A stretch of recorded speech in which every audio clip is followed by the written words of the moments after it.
Welcome to Walking the Earth, Bahrain. Here we are in the archipelago where the two seas meet. At least that's what the name means.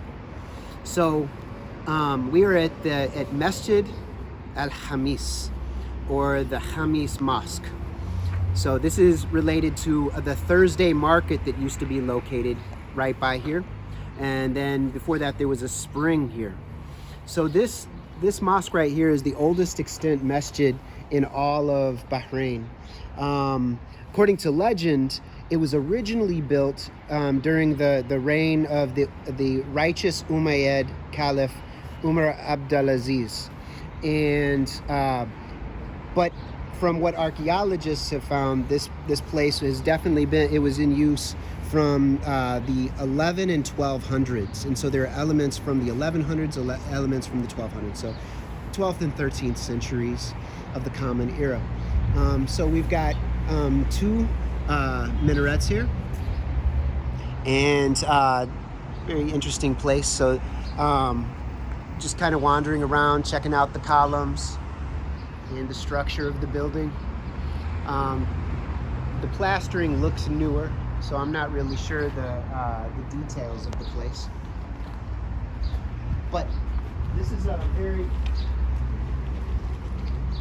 a very important place for Bahrainis, because it's the like I said, the oldest mosque in the whole country.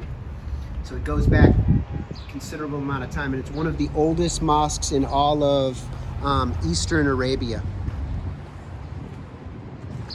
So you can actually see in the stone up on the left hand side, you can see some of the detailing from an older era.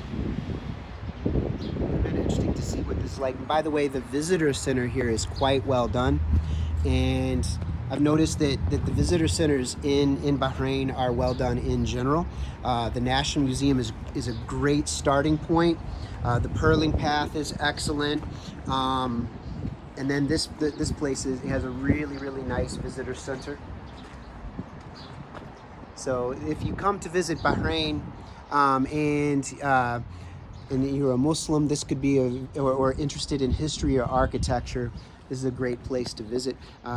We found this accidentally because we had to go and run some errands quite a ways out of Manama, and then we were on the bus and suddenly saw this, and we remember seeing this, the name of this place, and learning a little bit about it at the National Museum. So we just jumped off the bus, and then we went and grabbed some carrot tea, and at a little pop-up spot where they were selling different kinds of teas and street snacks. So we've got the well over here. There used to be, so there's an ancient well here. They used to have date palms and a Thursday market. And back at the visitor center, there's this interactive map where they show things that have been found at this site and around here, and what parts of the world those items came from, like cowrie shells from the Maldives, gold from as far as Mali and Zanzibar in East Africa, different stone from Khorasan, glassware from Syria. So they just show the trading networks and how things came all the way from China, all the way from Khorasan up in Central Asia, all the way from West Africa to make their way to this location. And Bahrain has been a center of purling since ancient times. This was the land of Enki. This is a very famous place to ancient Sumer and Ur, that are up in Mesopotamia from very old times. This is these islands are this archipelago of islands, which it's as far as I know, it is the only Arab island nation out of quite a few Arab-speaking countries. Although I think that the Comoros Islands are sometimes included because they do have some Arab-speaking, but this is like a majority Arab-speaking country. Although a lot of the people here are workers from other countries. Some of them have been here for more than one generation, and so English is very common here as well. So it's fairly easy to get by. And it's a beautiful country. And right now it's just the very beginning of March, so it's not hot yet. It gets pretty hot here in a couple months, from my understanding.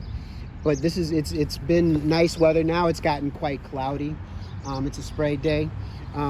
There's the visitor center over there, and then you can also see they have some very old gravestones that are decorated with Arabic calligraphy, that are quite lovely. And then they've got a variety of trees through here. For instance, this is my understanding, this is a neem tree, and neem has all kinds of medicinal properties, and it's very, very beneficial. It's a beautiful tree. I really love the bark. I'm sure I've seen a neem before, but it never really registered until today. But you can see the leaves, and you might have seen them on some of your body products or supplements. So this is a really worthwhile place to visit if you've got enough time. If you go and you rent a car and you're traveling around Bahrain for a day trip, which is definitely doable. And there's plenty for a day or two to go and wander around the islands. And you know, like if you happen to be in the region and want to spend more time, there are things available as well. So it's a very cool place. I really enjoyed the Pearling Path. I really enjoyed the National Museum. And then this is a great surprise because I wasn't expecting to do anything touristic today. Very nice minarets, the Menara. And it's a beautiful location. So we'll go ahead and wander through the site a little bit more, just to get a like they also have these glass flooring so that you can see some of the archaeological digs along, you know, the archaeological dig sites through here, because this was the area the souk was located, and the graveyard, and we just passed by the well. So here you can see the gravestones with the beautiful Arabic calligraphy.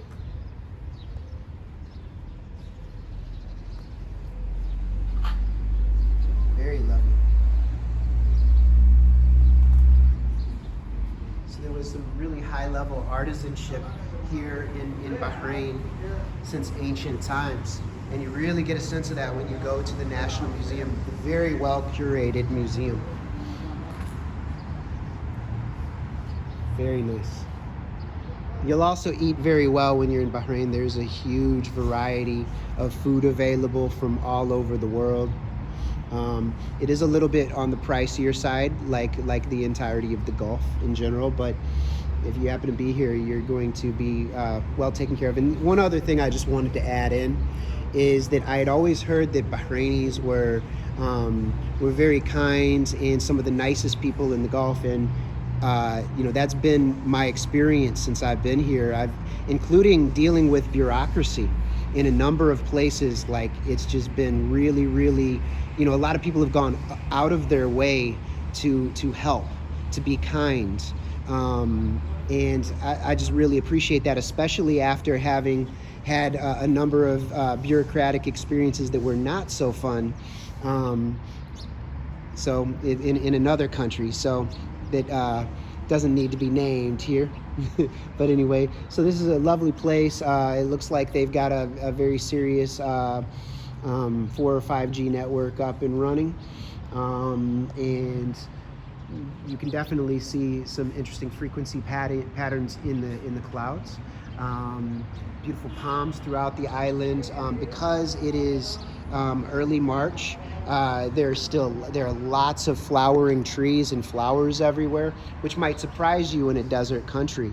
But there are just so many beautiful flowers of a huge variety of colors. I've seen oranges and reds and whites, and you know, I know that's very general. Yeah, different color flowers, but it's been very nice, and I've been really impressed with this small island nation. It's definitely a very interesting place to visit and a worthwhile stopover. So we'll go ahead and draw this one to a close, but we're wishing you the best, and have a beautiful day. Peace.